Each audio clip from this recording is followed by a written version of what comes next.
तो 10 class start करते हैं mathematics exercise number 6.2 from NCERT chapter number 6 triangle. काफी ज्यादा इंपॉर्टेंट चैप्टर ये होता है जिसमें हम लोग के क्वेश्चन जो है 6 तक कंप्लीट हो गए थे एक्सरसाइज नंबर 6.2 में। चलिए स्टार्ट करते हैं 7 क्वेश्चन, देखते हैं इसको कैसे इजी से इजी मेथड से प्रूव किया जा सकता है। तो इसमें 6 7 क्वेश्चन में गिवन है कि मुझे यूज करनी है यहाँ पे बेसिक प्रोपोर्शनलिटी थ्योरम, जिसमें हम लोग रेशियो टेक किया जाता है, जो मैंने लास्ट वीडियो में बताया था, लेकिन फिर भी आपको दोबारा से इसके बारे में बता दूंगा, वीडियो देखते रहिएगा। इसके बाद prove that A line drawn through the midpoint of the one side of the triangle is a parallel to the another side bisect the third side। Means question में यहाँ पे एक डायग्राम मैंने बना दिया है जिसके अंदर ABC ट्राइंगल है, एक लाइन एक साइड के मिड पॉइंट से ड्रॉ की जा रही है जो बेस के पैरेलल है। ये गिवन है, गिवन ये है कि ट्राइंगल के वन साइड से मिड पॉइंट से लाइन ड्रॉ की गई है जो बेस के पैरेलल है, लेकिन ये शो करना है कि ये सेकेंड साइड को बाइसेक्ट करेगी, यानी कि मुझे जो है A Q is equal to Q C जो है प्रूफ करना है। ये प्रूफमेंट आपका है। चलिए देखते हैं कैसे इसको सॉल्व करेंगे। तो आते हैं इसके अंदर इन ट्राइंगल ए बी सी। तो गिवन क्या है इस पे? तो गिवन तो ये पता है कि P is a mid point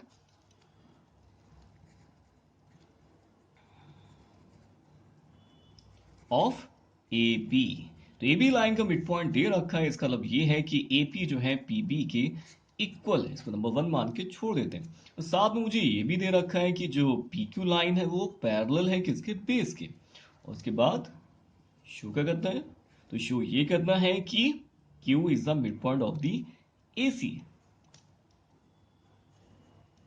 Q will be mid point of A सी।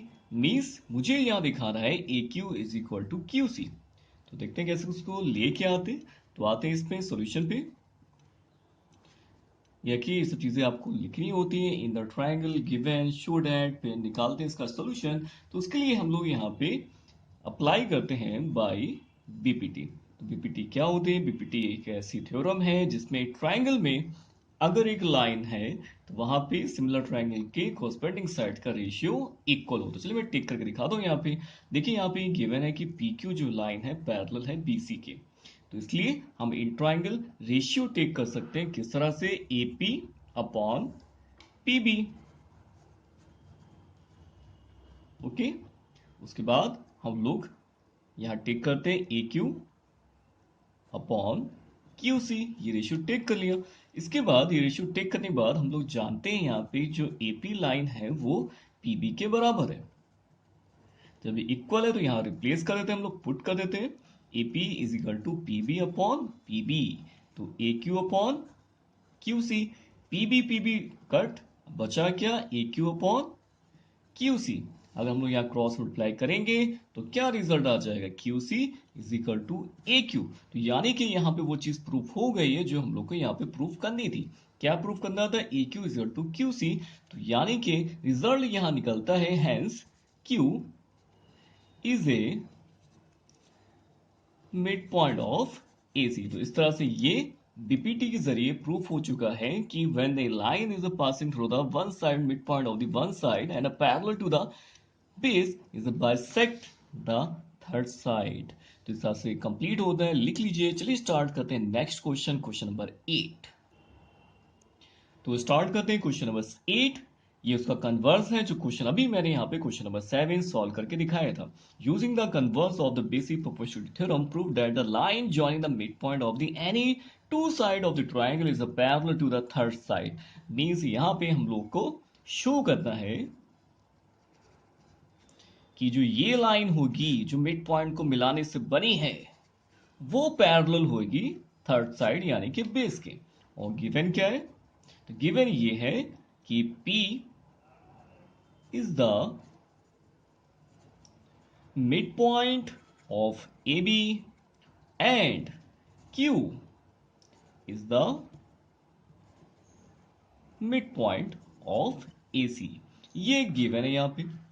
अब ये तो गिवन हमारे पास, तो यानी कि मैं यहाँ पे लिख सकता हूं then AP is equal to PB, और साथ में यहाँ लिख सकता हूं AQ is equal to QC। लेकिन मुझे यहाँ प्रूव करना है कि ये लाइन इसके पैरेलल होगी, वो भी यूजिंग कन्वर्स और द बीपीटी। बीपीटी के कन्वर्स ये होता है, अगर रेशियो इक्वल होंगे तो लाइंस पैरेलल होगी। तो रेशियो हम लोग दिखा देते हैं यहाँ पे और लाइंस हमारी पैरेलल हो जाएंगी। तो देखिए हमारे पास ये फर्स्ट कंडीशन, ये सेकंड कंडीशन। अगर मैं डिवाइडिंग 1/2, अगर मैं फर्स्ट को सेकंड से डिवाइड कर दूं, ठीक है, या फिर ऐसा करते हैं, रेशियो ऐसे भी लिया जा सकता है डिवाइड करके, या फिर कम और करता हूं मैं। अगर मैं यहाँ पे इसको इस तरह से तो और ज्यादा कंफर्टेबल आपके लिए रहेगा। एपी यहाँ पे है, इनटू में 1 लेके अगर मैं पीबी इस साइड ले लूं तो वहां पे 1 बचेगा। सेम एज यहाँ पे भी 1 टेक करके अगर मैं क्यूसी अपॉन ले लूं तो 1 बचेगा। अब ये दोनों वैल्यू जो है 1 के इक्वल हैं, तो यानी ये भी आपस पे कैसी हो जाएंगी, इक्वल हो जाएंगी। तो अगर मैं इनको अब जो डायग्राम के अकॉर्डिंग नोटिस करूं तो क्या पाएंगे कि एपी अपॉन पीबी और ए क्यू अपॉन क्यू सी, तो ये तो रेशियो इक्वल मिल गए। तो हम लोग जानते हैं जब भी इन ट्राइंगल अगर रेशियो इक्वल मिलते हैं बिटवीन द कॉर्स्पोंडिंग साइड्स, तो बाई कन्वर्स ऑफ बीपीटी के जरिए लाइंस जो बीच की होती हैं वो हमारी पैरेलल हो जाती हैं बेस के। तो इस तरह से ये कंप्लीट हो जाता है, प्रूफ हो जाता है। एक इजी मेथड से इसका प्रूफमेंट मैंने करके दिखाया है। जल्दी जल्दी नोट करते रहिए साथ में, ताकि और क्वेश्चन भी मैं बता सकूं। तो चलिए स्टार्ट करते हैं नेक्स्ट क्वेश्चन। तो स्टार्ट करते हैं question number 9 is most important question for the board examination, क्योंकि इस टाइप के क्वेश्चन इस चैप्टर में काफी जगह डले हुए, जिसमें से कोई ना कोई क्वेश्चन तो एग्जाम में मिल ही जाता है। तो चलिए स्टार्ट करते हैं, देखते हैं क्या चीज गिवन है, क्या चीज प्रूव करनी है, कैसे प्रूव करेंगे। इजी से इजी मेथड से मैं बताने जा रहा हूँ।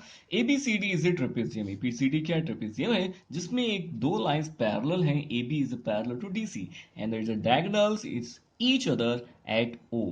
इंटरसेक्ट करती हैं डायगोनल्स एट O यहाँ पे गिवन है, और मुझे शो करना है कि AO upon BO, CO upon DO। मुझे रेशियो इक्वल दिखाने हैं। किसके बीच दिखाने ना देख लेते हैं। AO ये वाली साइड अपॉन BO ये सी वाली साइड, CO ये सी वाली साइड अपॉन DO ये सी वाली साइड। तो मुझे ये दो साइड, चार साइड में रेशियो इक्वल दिखाना है। तो हम लोग कैसे टेक कर सकते हैं, एक तरीका तो ये है कि आप यहाँ पे सिमिलर दिखा दीजिए, ताकि बीपीटी के जरिए वहां पे रेशियो टेक किया जा सके। तो चलिए स्टार्ट करते हैं। ठीक है, दो तरीके होते हैं, एक चाहे एंगल से मैं दिखा दूं या फिर बीपीटी से दिखा। बीपीटी तो लगेगा, लेकिन सिमिलर ट्रायंगल दिखाने के बाद भी दिखा सकते हैं। तो ऐसा करता हूं, मैं इन दो ट्रायंगल को लेता हूं जहां पे ये दो ट्रायंगल आपस में मुझे रेशियो वाइज इक्वल दिखाने हैं। तो कौन से लेने हैं उसको मैं शेड कर देता हूं, ताकि इजिली जो आपको क्लियर हो जाए कि आखिर ट्रायंगल मुझे कौन से लेने हैं। देखिए एक ट्रायंगल ये वाला मैं इस वाले ट्रायंगल के सिमिलर दिखाऊंगा। और सिमिलर दिखाने का तरीका क्या होता है, कोई दो एंगल मुझे इक्वल दिखाने होते हैं बस, और फिर आंसर हमारा आ जाता है। तो आते हैं in triangle ODC and triangle OAB। एक ऊपर का ट्रायंगल में ले रहा हूं, एक नीचे का ट्रायंगल ले रहा हूं। फर्स्ट ट्रायंगल है, एक सेकंड ट्रायंगल है, क्योंकि इन्हीं दो ट्रायंगल की कॉरस्पोंडिंग साइड के बीच मुझे रेशियो इक्वल दिखाना है, इसलिए ये से दोनों मैंने ट्रायंगल टेक कर लिए हैं। तो लगाते हैं, दो अगर अलग अलग ट्रायंगल्स होते हैं सिमिलर दिखाने के लिए, मुझे कोई दो एंगल इक्वल दिखाने हैं। तो देखते हैं कौन कौन से इक्वल हो जाएंगे। तो देखिए ये वाला एंगल जो होगा नंबर 1 और ये नंबर 2 इक्वल होगा। क्यों, ये अल्टरनेट इंटीरियर एंगल्स हैं। क्यों इक्वल हो जाएंगे, क्योंकि ए बी जो लाइन है डीसी के पैरेलल है। ये लाइन तो पैरेलल है, तो यानी कि जिगजैग जे बन गया। तो zigzag means alternative interior angles, तो वो हमारे इक्वल हो जाएंगे। तो इस हिसाब से पहली चीज मुझे इक्वल मिल चुकी है, यानी कि एंगल। एक चीज और दिखानी है, तो सेकंड चीज क्या होगी, वर्टिकली अपोजिट एंगल्स भी तो हमारे इक्वल होते हैं। तो क्या लिखेंगे, A O B is equal to D O C. तो नाम क्या लिखेंगे, वर्टिकली अपोजिट एंगल्स। तो ये मुझे दो चीजें इक्वल मिल चुकी हैं। तो बाई ए प्रॉपर्टी से ट्रायंगल दोनों हो जाएंगे सिमिलर। तो यहाँ पे सिमिलर मैं दिखाता हूं। तो सबसे पहले आप एक ट्रायंगल कोई सा भी लिख दीजिए। तो ऐसा करता हूं मैं DOC यहाँ पे लिख देता हूँ। लेकिन जो सेकंड ट्रायंगल जो लिखा जाएगा इसके अकॉर्डिंग लिखा जाएगा कि कौन सा एंगल किसके साथ इक्वल था। तो डी वाला किसके इक्वल था, बी वाले के इक्वल था, पहले मैं बी लिखूंगा। ओ वाला किसके इक्वल था, ओ के इक्वल था, तो ओ लिखूंगा। सी वाला यानी किसके इक्वल हो जाएगा, ऑटोमेटिक ए के इक्वल हो जाएगा। तो ये ट्रायंगल हमारे सिमिलर हो चुके हैं। जब सिमिलर हो गए तो अब लेते हैं यहाँ पे बीपीटी। तो by BPT means basic proportionality theorem, ratio take करते हैं। अगर आपने ये जो फॉर्मेट अगर बिल्कुल एग्जैक्ट लिखा है, मीन्स सेम एंगल के सामने अगर सेम एंगल लिखे, एक मिनट, डी वाला किसके इक्वल था, बी के इक्वल था। यहाँ बी कर लीजिए क्योंकि बी इस सेकेंड ट्रायंगल में एंगल मुझे टेक करना था। अब लेते हैं रेशियो, तो कैसे लेंगे, first 2 point upon first 2 point is equal to second 2 point, corresponding sides में ले रहा हूं। इसी तरह से लास्ट और फिर लास्ट फर्स्ट। तो इस हिसाब से मैंने रेशियो टेक कर लिए हैं। अब देखिए, देखते हैं रेशियो क्लियर मैंने कैसे लिए, कॉरस्पेंडिंग साइड्स में रेशियो में ले लिए हैं। अब देखते हैं यहाँ पे जो मुझे आंसर चाहिए था वो इनमें से कैसे निकालेंगे। मुझे चाहिए एओ ओ बी, तो एओ चाहिए, ओ बी चाहिए, डी ओ चाहिए, ओ सी चाहिए, यानी ये वाला पोर्शन मुझे नहीं चाहिए, तो इसको मैं छोड़ देता हूँ। इसके बाद इतना तो आ गया, देखते हैं मैच हो रहा है। मैच करना मीन्स एओ अपॉन बी ओ होना चाहिए, जो कि नहीं आ रहा है। इसको ऑर्डर को चेंज करने के लिए यहाँ पे क्रॉस मल्टीप्लाई कर लीजिए। कुछ क्वेश्चंस में ऑर्डर जो होता है चेंज करके लिखा होता है। तो एओ के साथ मुझे चाहिए बीओ, तो उसको अपॉन में ले आता हूँ। ओसी के नीचे अपने आप ही डीओ हो जाएगा। तो सारा क्वेश्चन कंप्लीट होता है एक सिंपल तरीके से। अच्छी तरह से लिख लीजिए, जल्दी जल्दी लिखिए ताकि जल्दी से अगला क्वेश्चन में स्टार्ट कर सकूं। चलिए स्टार्ट करते हैं नेक्स्ट क्वेश्चन। तो स्टार्ट करते हैं क्वेश्चन नंबर 10। काफी ज्यादा इंपॉर्टेंट क्वेश्चन है, मैं बोल चुका हूं आपसे, और बिल्कुल 9 क्वेश्चन का ये कन्वर्स है। इसमें गिवन है कि एबीसीडी, एबीसीडी में जो डायगोनल्स है वो ओ पॉइंट पे इंटरसेक्ट कर रही है, और साथ में यहाँ रेशियो गिवन है, और मुझे यहाँ पे जो क्वाड्रेटल है वो दिखाना है ट्रेपेजियम। बिल्कुल 9th का कन्वर्स है, वहां पे गिवन था ट्रेपेजियम है और रेशियो इक्वल दिखाना। लेकिन यहाँ पे रेशियो इक्वल है, मुझे ट्रेपेजियम दिखाना है, यानी कि A B parallel to D C दिखानी है। तो कैसे दिखाएंगे, चलिए स्टार्ट कर दें। तो ये जो हमारे पास लाइन है ये मुझे दिखानी है पैरेलल, तो इसके लिए मैं एक लेता हूं ट्रायंगल नीचे वाला और एक ट्रायंगल लेता हूं ऊपर वाला। ठीक है, मैं दो ट्रायंगल ले लिए, और दोनों में जो है यहाँ पे गिवन है कोई चीज, A O upon B O is equal to C O upon D O. देखिए होता है क्या चीज है, अगर दो ट्रायंगल हमारे अलग अलग हैं और मुझे अगर सिमिलर दिखाना है बाई साइड, तो उसमें ये तरीका होता है कि आप तीनों साइड का रेशियो इक्वल दिखा दिए, हो जाएगा।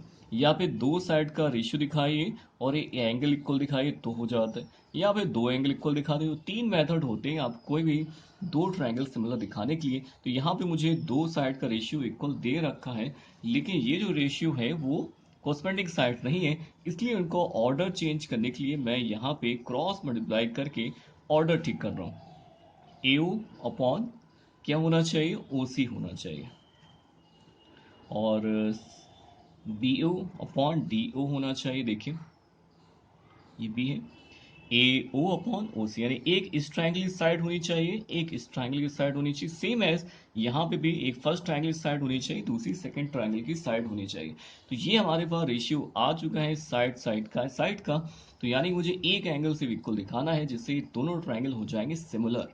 तो देखिए ये सब वाला जो एंगल है ये दोनों आपस में कैसे हो जाएंगे, इक्वल हो जाएंगे। क्यों इक्वल हो जाएंगे, क्योंकि दोनों के दोनों हमारे पास जो हैं वर्टिकली अपोजिट एंगल्स हैं। तो ये दोनों एंगल कैसे होंगे, इक्वल होंगे। तो यानी कि मुझे एक एंगल भी इक्वल मिल गया है। तो by side angle side property से ये शो हो गया है जो हमारे पास फर्स्ट ट्रायंगल है वो सिमिलर है दूसरे ट्रायंगल का।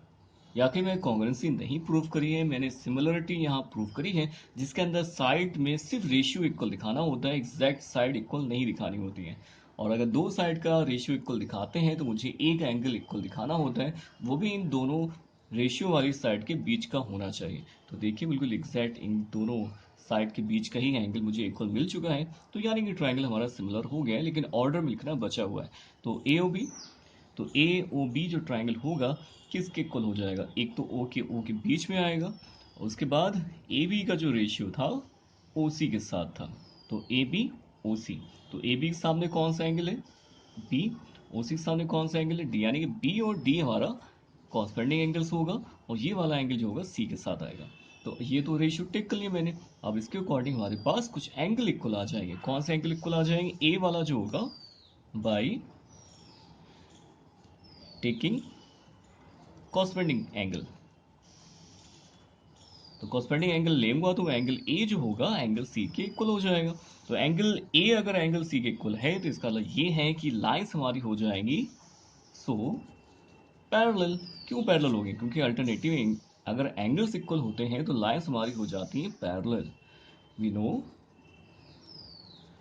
That when alternative interior angles are equal then lines are parallel। तो ये हमारे पास प्रूफ हो चुका है जो आंसर लाना था। तो so quadrilateral A B C D is a trapezium. तो इस तरह से कंप्लीट होता है। तो ये एक्सरसाइज आपकी कंप्लीट होती है। अच्छे से इन क्वेश्चन को रिवाइज कर लीजिए, सारे के सारे क्वेश्चन इंपॉर्टेंट है। चलिए मिलते हैं फिर नेक्स्ट वीडियो में नेक्स्ट एक्सरसाइज के साथ।